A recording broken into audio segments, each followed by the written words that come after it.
Republicans are big mad today. One of their favorite young men, Kyle Rittenhouse, has turned his back on Trump.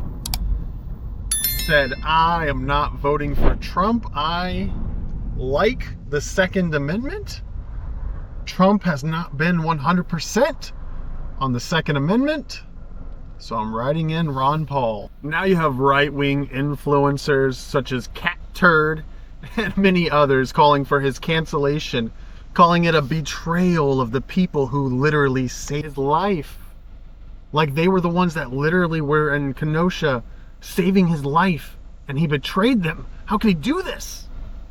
Well, I think it's kind of silly. I think it's kind of funny because he's a Second Amendment activist. He works for this gun club. Like he's getting paid to do this gun advocacy, and everybody knows, even Republicans, that Trump isn't like a huge Second Amendment, thou shalt not infringe the rights and all that bullshit, you know? Like he's not that strong on the Second Amendment. So if you're a single issue voter, like Rittenhouse seems to be, he's not going to vote for Trump.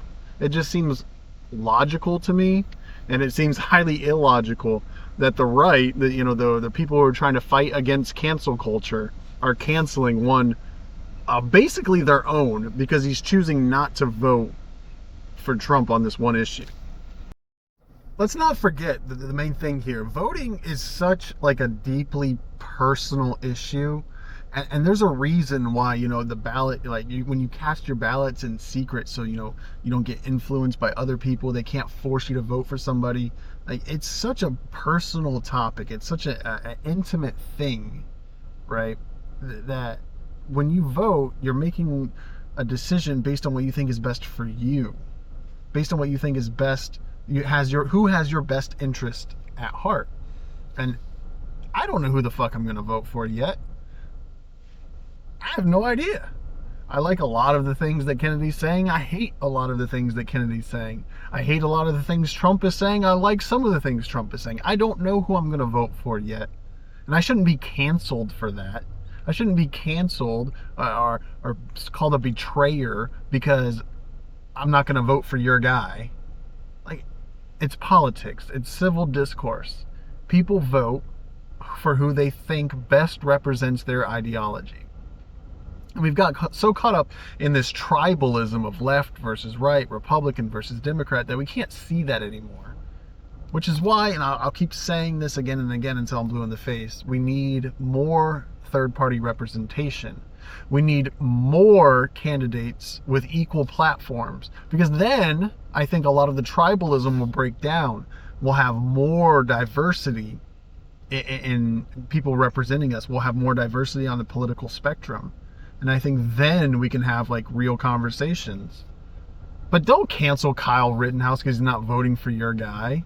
He has an issue that he wants protected. He has a right, a Second Amendment right that he feels strongly about. So he's going to vote for the candidate he thinks has that interest in heart. Of course, it's Ron Paul who's not even actually running. He's just going to write him in, which is silly, I admit. But don't disparage his opinion. Don't cancel him. Don't block him because he's looking out for his interest. That's just silly. That's what the left does. That's not what proper, political discourse is about. Many hours later. Well, that was fast. Kyle Rittenhouse folded like a house of cards. Only took him 12 hours to backtrack and say, you know what? I've had a lot of good conversations with members of the Trump team, and I take back what I said. Even though Trump sucks ass at the Second Amendment, I will fully endorse him for president. What the fuck? Have dignity. Have principles. This is insane. He felt that lobby pressure. He felt those book deals going away. He felt that gun money walking out the door, and he caved like a little bitch. What the fuck? You stood up to 3 people chasing you, shot them, but companies come at you and say, hey, we're not going to give you any more money unless you support Trump. Allegedly. You're gonna fold. This is peak election season. This is what happens. I had a series of productive conversations with members of the Trump team, and I want you to help me send him back to the White House. After you said, fuck that, I'm not voting for him. I'm voting for Ron Paul. I'm going to write him in. I'm not even going to vote against him. I'm going to write in somebody who's not even running. I disagree with his policy so much. Oh, the pressure got to him. Whoever's running the lobbies, whoever's running the money behind the scenes, you guys are good. You guys are very, very good.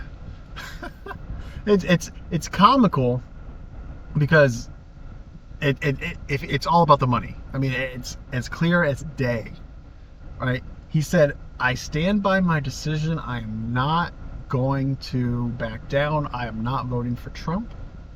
And literally less than 12 hours. Well, you know, I had some good conversations, and I hear that they're working on some good things for the Second Amendment. So maybe I will backtrack. Maybe I will compromise on my principles. Maybe, just maybe, the money is more important than what I actually believe. And I think that's the problem here.